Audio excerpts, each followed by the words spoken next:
السلام عليكم أصحابتي دكسور دوادا فايسة channel ما شاء الله ما أنتو حرمنا عشيرنا كسطورنا على بطس ديار سنة رمينا كسميسن إن شاء الله iyo waxaas meesha noo wada yaalo dhan meeshas mayonnaise ayaan ku haysanaa gasac malaay digirtaas iyo rootiga iyo jibsigaas intaasaan rabnaa inaan ka samaysano insha allah qaabka isugu dardarsanayno iyo sida quruxda badan inoogu soo baxayso hadda waxaan soo qaadanay gasacii malaayga ahay waxaan rabnaa gasacaas malaayga inaan alaab yaroo shiilan kasoo bixino rootigaas dhexdeeda la bulsho lagu cuno maasha allah si qurux badan inoogu soo baxaayo aan isla soc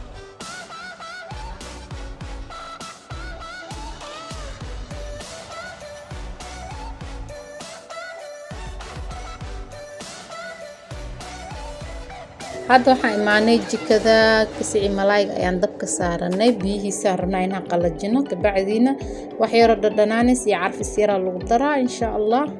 haddana qaybta kala samaysanayna waa jibsigii jibsi yar waa wax badan ba lama sameynaa insha allah wax yaraan rabnaa oo macaan kasoo tuurana insha allah jibsiga haddana dubanaynaa haddana danka kalena waxaa usoo noqonay digirtii yareedaan rabnaa inaan ku darsano malaaygii xoogaa yar waa la qalaynaa basbaas yari waxaa loo sameynaa إن شاء الله هذا نوع كنا لابتينو ديار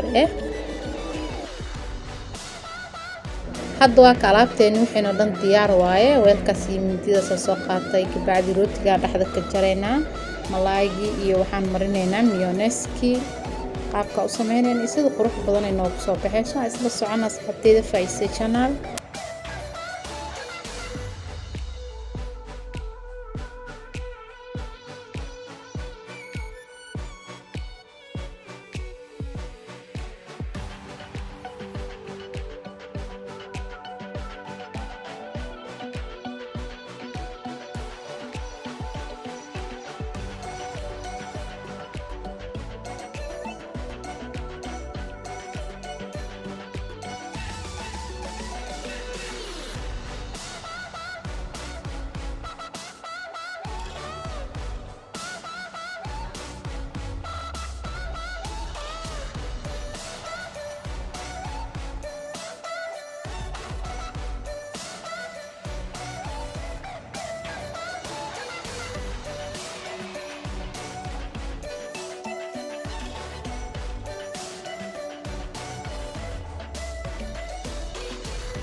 ما شاء الله هذا واقع اسكو صار نقلنا أنا جي صوت ديارني ألعبتي قروح البنات ما شاء الله سان قروح بدأ نوصل بحذي عبيدان كسنا وصل سميسن إن شاء الله عشير وفضوط أيان كسر طورنا أصحاب تيدا فايسة channel سبسكرايب لايك شير كومنت حقين وإن شاء الله